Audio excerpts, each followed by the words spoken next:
Cumprindo o 3 em 1, o Supremo Tribunal Federal começou a julgar na madrugada de hoje as ações que pedem a suspensão da Copa América no Brasil em razão da pandemia. O julgamento acontece em plenário virtual. O prazo para inserção acaba às 23 horas e 59 minutos de hoje. 3 ações no Supremo questionam a realização do evento no Brasil. Até o momento, 5 ministros votaram por rejeitar as ações que estão sob a relatoria da ministra Carmen Lúcia, o que na prática mantém a Copa América no Brasil. A Copa América seria realizada na Colômbia, mas foi cancelada por motivos sociais, políticos, manifestações. Em seguida, foi cancelada na Argentina por causa do avanço da Covid-19. O Brasil, então, foi escolhido como sede e a decisão teve o apoio do presidente Jair Bolsonaro. As primeiras partidas da Copa América estão marcadas justamente para o próximo domingo. Daí a importância desse julgamento no Supremo Tribunal Federal. E hoje eu vou começar aqui com o Jorge Serrão, que está ao meu lado. Serrão, 5-0 para o Supremo, é a decisão mais acertada, essa ação nem deveria ter sido julgada. Como é que você faz a sua avaliação? Muito boa tarde, Serrão. Você matou a questão, Marcelo Matos. Foi exatamente isso que eu escrevi no meu artigo de ontem, aqui no site da Jovem Pan. A turma que quiser ler, vá lá dar a conferida no jp.com.br.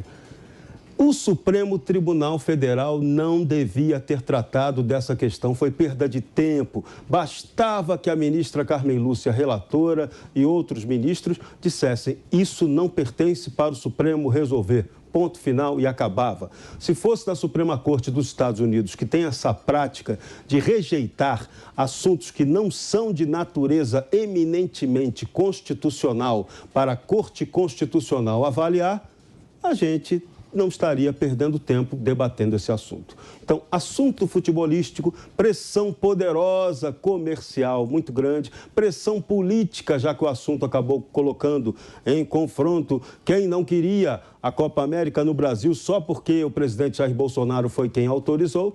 Aí a guerra de narrativas começou, entramos em debates inúteis e acabou mais um caso que não deveria ter sido judicializado politicamente. Então, a tendência esperada é que o Supremo Tribunal Federal referendasse, como vai referendar, que a Copa América pode acontecer e domingo a bola rola entre Brasil e Venezuela para todo mundo poder assistir, quem gostar se divertir, e vai ver a nossa seleção que, em princípio, queria protestar, os jogadores não queriam participar da Copa América, na verdade, porque eles já estavam de férias, os jogadores que atuam na Europa.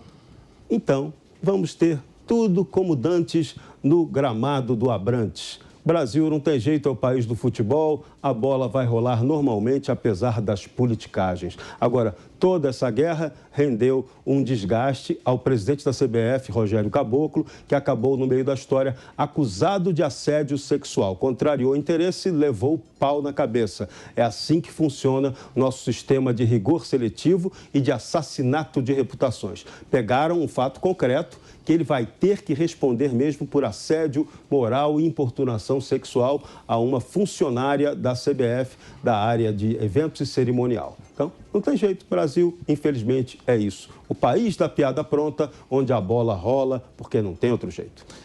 Muito bem, Amanda Klein, 5-0, como dissemos, a maioria do Supremo é alcançada com 6 votos. Tudo indica, né, Amanda, que essa questão o Supremo vai refutar, não vai impedir a realização da Copa América e seria, de fato, aí a decisão mais acertada em relação à corte máxima do país discutir um tema como esse, Amanda. Olá, Amanda. Oi, Marcelo, boa tarde a todos. Sim, essa é a tendência, que o Supremo diga que pode ser realizada assim a Copa América no Brasil, e nesse sentido eu concordo com o Serrão. Normalmente a gente fala aqui que as decisões monocráticas são, em princípio, ruins, né? Porque você tem 11 ilhas, 11 Supremos, 11 cabeças de juízes, mas nesse caso em particular da Copa América, talvez o mais adequado fosse que os juízes, os ministros relatores, tivessem rejeitado monocraticamente as ações.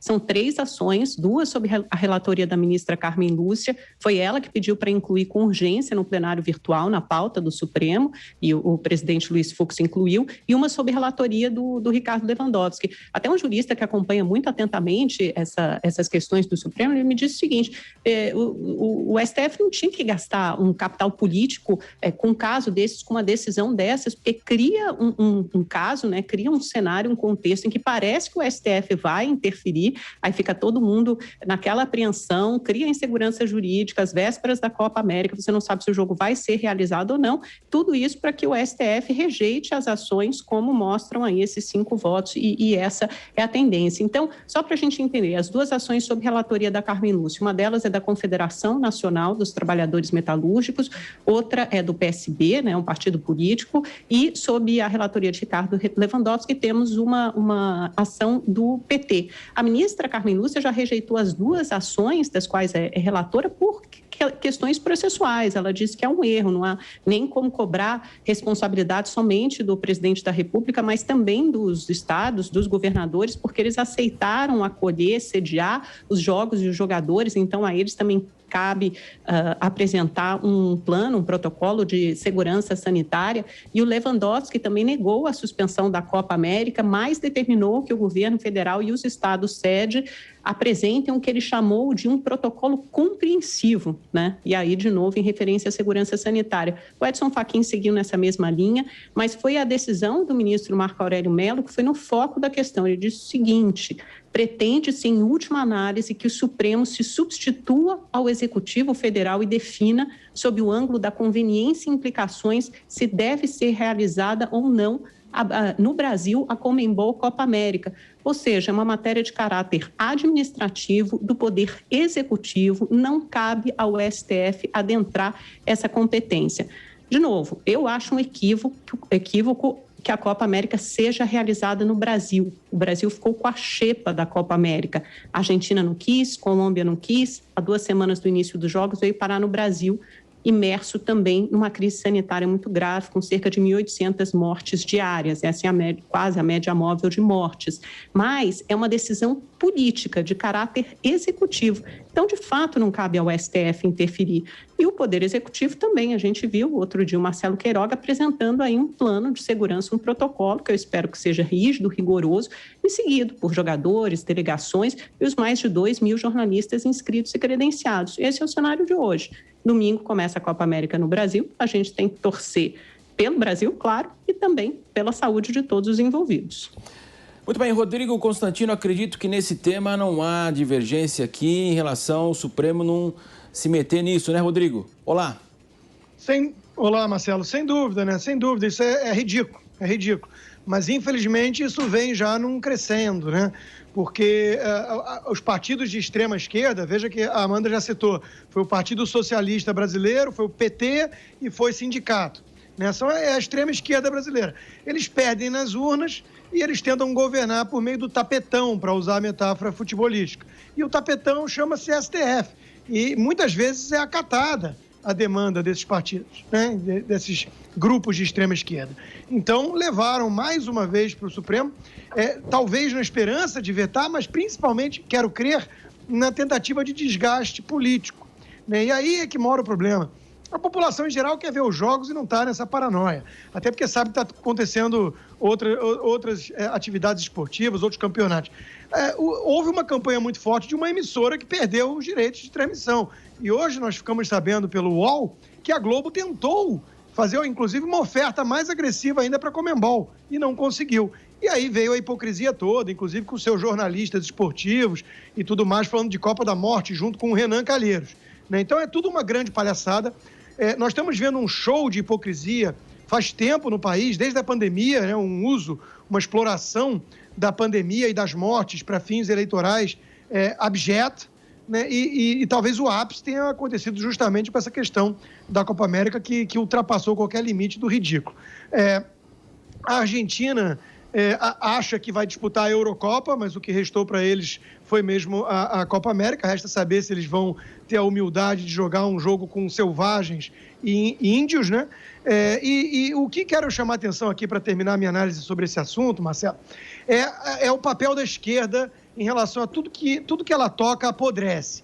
Né? Na academia virou doutrinação ideológica, na igreja virou teologia da libertação, que é um casamento forçado entre Marx e Cristo, onde 99% é Marx, né? E por aí vai. Então, tudo que a esquerda toca apodrece. E não é diferente no esporte. O esporte sempre teve uma tensão, às vezes, de uso de política no esporte. A gente vê as ditaduras que fazem muito isso, né? Cuba, a União Soviética fazia, a China faz, a Coreia do Norte. Então, todo regime totalitário, autoritário, tenta explorar dessa forma. Mas a esquerda vem fazendo uma coisa diferente, que é justamente tentar usar o esporte para destruir o patriotismo quando o governo é de oposição, quando o governo é de direita. Então, nós vimos aquelas cenas lamentáveis de jogadores ligados ao Black Lives Matter, que é um movimento marxista radical, se ajoelhando e se recusando a cantar o hino, né? Pessoas que ganham milhões bancando ali os oprimidos. É um desrespeito à bandeira americana, né? E isso deu muito debate aqui, teve uma reação negativa muito grande, mas o intuito era o quê? Era justamente tentar virar os atletas e todos os torcedores contra o Trump. Então é o uso político do esporte. E a esquerda no Brasil está indo pelo mesmo caminho, tentando desgastar o presidente Bolsonaro para a eleição no ano que vem. O problema é que a economia está indo bem, né? Está despiorando muito rápido, como diria um colunista da Folha. O Itaú já está prevendo 5,5% de crescimento esse ano do PIB. Se for isso, vai ter que fazer muita campanha antipatriótica mesmo. Muito bem, Serrão. E começa a chegar agora as informações dos bastidores, né, da seleção brasileira, né, Serrão, que falou e não falou, que toda a insatisfação teria começado com o presidente Caboclo ainda ter feito convite do Xavi, o ex-jogador da Espanha, ao Muricy Ramalho, para integrar a comissão da seleção sem, lógico, a anuência do Tite, sem ele ficar sabendo. Isso gerou um mal-estar, eles se fecharam. Aí toda aquela situação foi feita em relação à Copa América. Daí quando o Caboclo caiu sozinho, então aí a seleção recuou e ficou naquela do falou, não falou se é contra por causa da Covid, se é a favor por causa de ser no Brasil, não. E ficou toda essa história em relação aí à seleção brasileira. Agora todo mundo vai jogar e todo mundo adiou as férias, evidentemente. Mas como você avalia, Serrão, essa judicialização?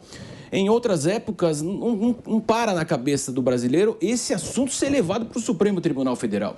Não. Tudo está sendo levado indevidamente ao Supremo Tribunal Federal. Decide-se lá sobre qualquer coisa, exceto, principalmente, sobre aquelas matérias de natureza constitucional. Por isso, foi muito importante o voto dessa questão agora da Copa América, dado pelo rubro-negro flamenguista ilustre Marco Aurélio de Mello, que vai sair do Supremo Tribunal Federal, se aposenta dia 5 de julho. E o presidente Bolsonaro já teria até conversado com o presidente do Supremo Tribunal Federal, de maneira oficial, sobre a indicação que ele fará.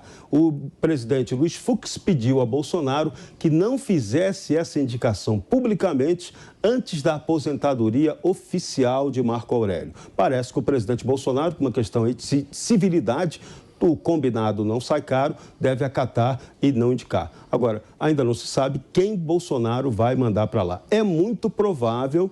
O nome favorito é de André Mendonça, advogado-geral da União, fazendo aí uma coisa que é até previsível lá em Brasília, né? Mostrando que o poder da esplanada, o sangue da turma da esplanada em Brasília tem poder. Tivemos oriundos da Advocacia Geral da União, a AGU, Gilmar Mendes, José Antônio Dias Toffoli e agora pode ser que se emplaque André Mendonça. Como a Advocacia Geral da União tem poder dentro da máquina pública brasileira. É um fato para ser estudado por cientistas políticos e por aqueles que tentam entender como funciona o establishment, o famoso pequeno grupo de poder que manda no Brasil. Amanda, e você, né? A gente percebe também, né, que, como Constantino falou, né, os partidos aí de esquerda, PT, PCdoB, PSOL, parece que eles têm um anexo já no Supremo Tribunal Federal e eles demandam a todo momento a Suprema Corte para todas as ações. E essa questão da Copa América, de fato, chamou muito a atenção de todos mesmo, até aqueles que não acompanham muito de perto a política. Marcelo, eu acho que é um caminho natural, está aberto para todo mundo, mas o que o STF está fazendo agora é mostrando que isso não lhe compete, que é uma decisão da esfera política, da esfera administrativa, do Poder Executivo, e não só do presidente da República, dos governadores também dos estados. Isso é importante saber, porque os estados que se candidataram para sediar, para acolher esses jogos, eles também são responsáveis pelos protocolos sanitários, pelos protocolos de segurança, pela segurança de todos, pela saúde da população e também dos jogadores, delegações, imprensa, jornalistas que vão receber. Então, é uma responsabilidade compartilhada, que não pertence ao Supremo Tribunal Federal. Agora, eu não acho que isso tenha que ser colocado na conta da esquerda somente, porque se você falar com a maioria dos epidemiologistas e infectologistas, eles também, a classe médica, desaconselham a realização de jogos e torneios esportivos agora no Brasil. Aí você vai argumentar, poxa, mas está rolando o Campeonato Brasileiro, Libertadores, nem todos os jogos da Libertadores são aqui, do Campeonato Brasileiro, tudo bem, mas pelo menos não tem gente vindo de fora, viajando, né, com novas variantes circulando. A gente sabe que as medidas sanitárias, as barreiras sanitárias não são exatamente o forte do Brasil. A gente começou a fazer isso agora com a tal da variante indiana, né, a variante Delta, agora como foi renomeada, apelidada. Então, você tem uma preocupação que eu acho que é muito legítima também no meio de uma crise sanitária. Qual o exemplo que você vai dar? E quando se fala em politização do esporte e do futebol, isso percorre a história de todos os torneios esportivos, não só do futebol, mas das Olimpíadas, e os presidentes de todos os matizes ideológicos e todos os lados e polos do espectro político fazem isso. O próprio presidente Bolsonaro faz isso nesse momento, quando ele abre as portas sem titubear, sem hesitar para a Copa América. O que ele quer fazer com a Copa é tentar se beneficiar politicamente disso. O Brasil está num bom momento, está ganhando todos os jogos das eliminatórias, é sempre um boost de ânimo, de autoestima, quando a seleção brasileira entra em campo, joga e ganha, principalmente no Brasil. É uma manobra diversionista também, porque todo mundo passa a se concentrar naquilo, não olha tanto para a pandemia, não olha tanto para a CPI da Covid, né? Se ele puder ir à final no jogo ali, levantar a taça com os jogadores caso o Brasil ganhe. Então, isso também é tentar colar a imagem dele, a boa imagem da seleção. E isso acontece agora, acontecia em outros casos também, né? Na Copa a gente teve assim, o contrário, a presidente Dilma sendo vaiada, né? Jogo de abertura, jogo de encerramento. Então, isso percorre, política e futebol, política e esporte andam juntos. Agora, de fato, não cabia ao Supremo decidir essa questão, na verdade ele está decidindo que não cabe a ele decidir. É basicamente isso que os ministros estão apontando agora. Para frente, Brasil de novo, Constantino? Não, isso aí é obviamente que os esquerdistas usam muito mais e tentam explorar, assim como o STF.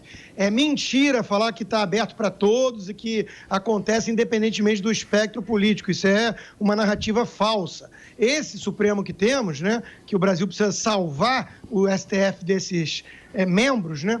Esse Supremo que temos aí são 7 indicados por uma quadrilha criminosa de extrema esquerda e sabatinados por um Senado sob mensalão e petrolão, né? Então a extrema esquerda faz uso disso. Quem entrou foi PT, Partido Socialista e sindicatos, né? Então é óbvio que isso é uma jogada da esquerda. Quero lembrar também que faltou na lista de jogos o Pan-Americano de Ginástica, que está acontecendo no Rio de Janeiro, indoor das Américas. Então, de novo, é o ápice da hipocrisia. É o ápice, assim como é o ápice da canalice, quem faz discurso fingindo que esse Supremo Tribunal Federal que temos é imparcial e não um partido de oposição que persegue Bolsonaro e bolsonaristas, né? Quem quer realmente tentar enganar o público e chamar de trouxa quem acompanha o que está acontecendo na política brasileira, né? Sobre a questão de mortes, da pandemia e tudo, de novo, eu acho que nós vamos falar ainda à frente, não sei direito se vai entrar naquela pauta, mas nós vimos os debates no Senado, né? Aquilo, o companheiro do Maduro, né? O senador Randolfo Rodrigues com a plaquinha de mortes, que nem o Renan Calheiros, esses viraram nossos grandes humanistas para a imprensa, né? Quer dizer, é um show de horror, está chamando todo mundo de palhaço. Não é possível que as pessoas levem a sério esse espetáculo. Eu sei que ninguém está levando, ninguém sério, né? Então, de novo, é muita demagogia, é muito ativismo judicial, é muito tapetão de quem, no fundo, usa a palavra democrata, mas bajula ditadores como o próprio Maduro e não aceitam o resultado das urnas.